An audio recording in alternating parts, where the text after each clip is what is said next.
What's up? This is a video I've been wanting to do for a while. After about a month ago that you had news from Nintendo about the new Legend of Zelda game and the NX. Mainly that the new Legend of Zelda game was going to come out on both the NX and the Wii U.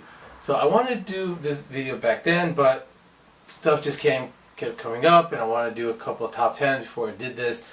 So this is why it's so late. Now, next month is E3, where they'll probably have more information about the NX and the new Legend of Zelda game. But right now I want to do my own personal retrospective on the Legend of Zelda series. It's not going to be too in-depth because, to be perfectly honest, I didn't play a lot of the games because, first of all, I didn't have any handheld devices until the 3DS, so I missed all those games on there. Second of all, even though I may have played some of them, I didn't play them for long. So this is going to be kind of a chopped up retrospective. If it's not the best, hey, don't take it out on me, alright? This is just the way I experienced it.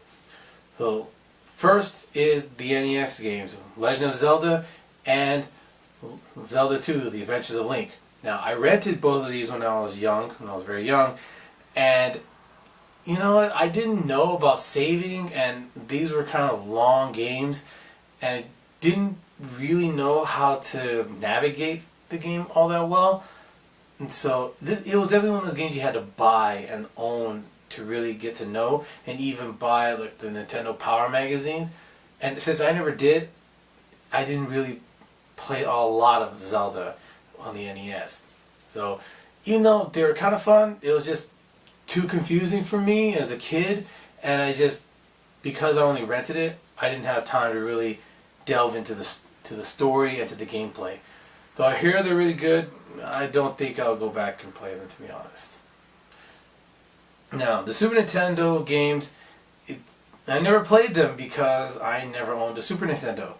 Yeah, I never owned a Super Nintendo, so I missed out on a lot of games. My friends who did have a Super Nintendo or Super Famicom, from my Japanese friends, yeah, I missed those games. So on to N64. And the first game I actually played and beat from Legend of Zelda Ocarina of Time, widely considered one of the best, if not the best, Zelda game, and even one of the best, if not the best, game on N64. This is a lot of fun. My cousins had it, and then we would trade games back and forth on the N64. So this is one of the games we kind of traded along with a few others, and I enjoyed playing it. It was a lot of fun. Of course, it was a pain to get through the water temple. Yes, anybody's ever played Ocarina of Time knows the first time you play the water temple, even the second or the third, it's a pain to try and go navigate your way through this. It was action-adventure, but a gigantic puzzle, and nothing made us upset more than getting to an area where you think you're going to get to the mini-boss and get the long shot, and then you find out, oh, you're missing a key. You're like, crap, where am I missing a key? So, yeah, that happened to all of us, I believe. But I have to say, as far as Ocarina of Time, even though I enjoyed the game on N64, I actually prefer it on the 3DS. First of all, I think the gameplay is a little bit better, not to mention the ability to switch the boots off and on like that definitely makes the gameplay a lot smoother and a lot better, because before you had to pause the game, go to the equipment area, then unselect it or select it, and then you would have the boots on, whereas this one is just one button and that's it. Same with the hover boots too. And the music in the game is really good, a lot of fun to hear it, and it really puts you in that adventure mode. That's one thing Legend of Zelda games did right, was the music definitely put you in the mood to play the game.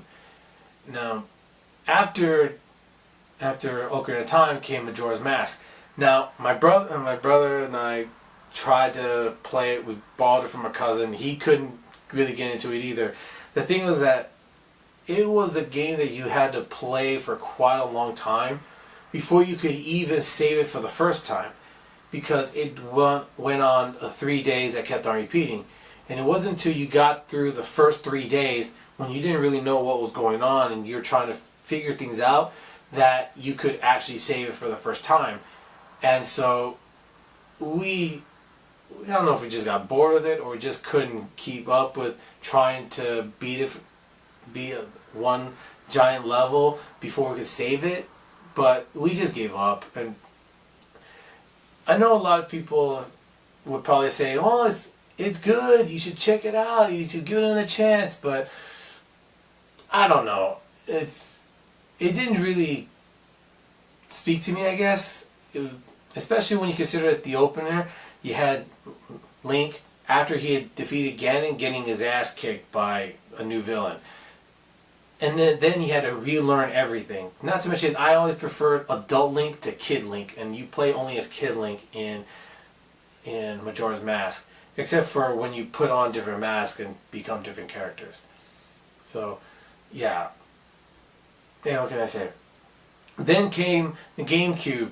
Now, with the GameCube, I never owned a GameCube, and my brother didn't own it until about 2005, right before the Wii came out. So yeah, around 2005. So none of us played Wind Waker. Yeah, and to be honest, I don't know why we didn't. I think it's because kind of a cartoonish cell shading, it didn't really appeal to us. So maybe if things that were different or different art style, I probably would have played it. Then came what I think is the most fascinating case with me and Legend of Zelda, which is Twilight Princess. My brother and I played Twilight Princess on GameCube. He beat it, I didn't. I just got sidetracked with not just other games, but also other things in my life. And then I bought it again on Wii, and then I tried to play it again, and then I got distracted with trying to finish college. And so I couldn't finish it. And then it was that game that I would get to a certain level and then something would come up. And I would be busy and then I just dropped it. Which is unfortunate because it's actually, the art style is really cool. The motion control on the Wii is so-so. Maybe one of the reasons I was okay with dropping it. Even though the GameCube version is good. I think I might be willing to buy it on Wii U and get the HD version and finally beat it. Maybe I should. Maybe I should sometime in the future. But hey, who knows what's going to happen. And then finally came Skyward Sword. Now this is the game the last Zelda game, and this one I actually played and beat. One of only 2 Zelda games I ever beat. The other one being Ocarina of Time. And I have to say, I actually prefer Skyward Sword. It's actually probably my favorite Zelda game. And a lot of people will probably say, "What? How can you say that? Come on, it's all waggling around and motion control. It's too much motion control." I like the motion control in this one. This is one thing that I was kind of, didn't like about Twilight Princess on Wii was the motion control was lacking. And with Skyward Sword, they got it right. It was almost perfect. But it was just one of those things where you have to just adjust the sensor, or you have to be in a certain way. You can't really sit down. It's best to stand up in some situations. And I like that. This was a game I stood up to play. It was a lot of fun. It was almost like a workout. Actually feeling like you were slashing that Master Sword. And that's what I liked most about it, was the fact that you truly felt, at least I did, truly felt like you were Link and you were wielding the Master Sword and the shield and using each weapon as you were going through this adventure. Yes, there's some backtracking, but in that backtracking you discover new areas that you didn't know about before. And not to mention the storyline, I think, is the best storyline that I've seen from a Zelda game. Yes, I know some of the other stories because I've watched Let's Plays, and so I know the story on some of these other games. So, in my opinion, Skyward Sword is the best. Like I said, not to mention the gameplay is just perfect. It's a lot of fun. And thankfully, when I actually was able to play this game, I had just finished college and hadn't started my job. So I had time to actually play this game and beat it. And man, it was a lot of fun. Which brings me now to the next Legend of Zelda. Simply titled Legend of Zelda. Now, I don't know if they're going to do this for the NX version, but I hope they do it for the Wii U version, and that give us the option for motion controls. Some people like the motion controls like me, some people didn't. So I think it would be nice to give us the option. Just like you did for Pikmin 3, you had the option of just using the gamepad or to use the Wiimote and Nunchuck. So for Legend of Zelda, I'd like for them to give us the option of using the Wii Motion Plus controller and the Nunchuck as opposed to just using the gamepad. But that's me. That's what I'm hoping for. I don't know what's going to happen. Also, I have one tiny theory about this game. Now, I have no real evidence. This is just me spitballing as a fan. Fan theories can be fun sometimes, and I hope this one's fun. And that is, the hero of this Legend of Zelda game is the son, or maybe grandson, of Link from Skyward Sword. But it's not the grandson or son of Zelda. Yes, I think this is the son, the illegitimate son of Link and the item check girl that you kind of flirt with, and she starts falling for you in Skyward Sword. Some of you think that's kind of ridiculous. You could break her heart, but come on, a lot of us, when we went through that, we didn't break her heart. We accepted her feelings, and then as part of a mission to collect gratitude stones. But it was one of those things that she kept on getting happier and happier to see you.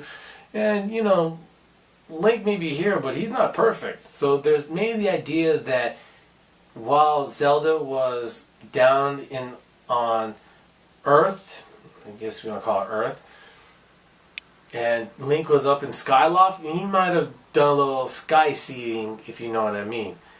So that's just my theory about it. I have no evidence to back this up other than their feelings, not to mention in the end of... I shouldn't give a spoiler, should I? Okay, spoiler alert for Skyward Sword. If you haven't played it and you want to just skip ahead, I'll wave you back when I'm done, okay? So, at the end of Skyward Sword, the main villain tells Link and Zelda he's going to curse them that an avatar of his would follow their descendants to the end of time. But he mentions their descendants, as in the both of them.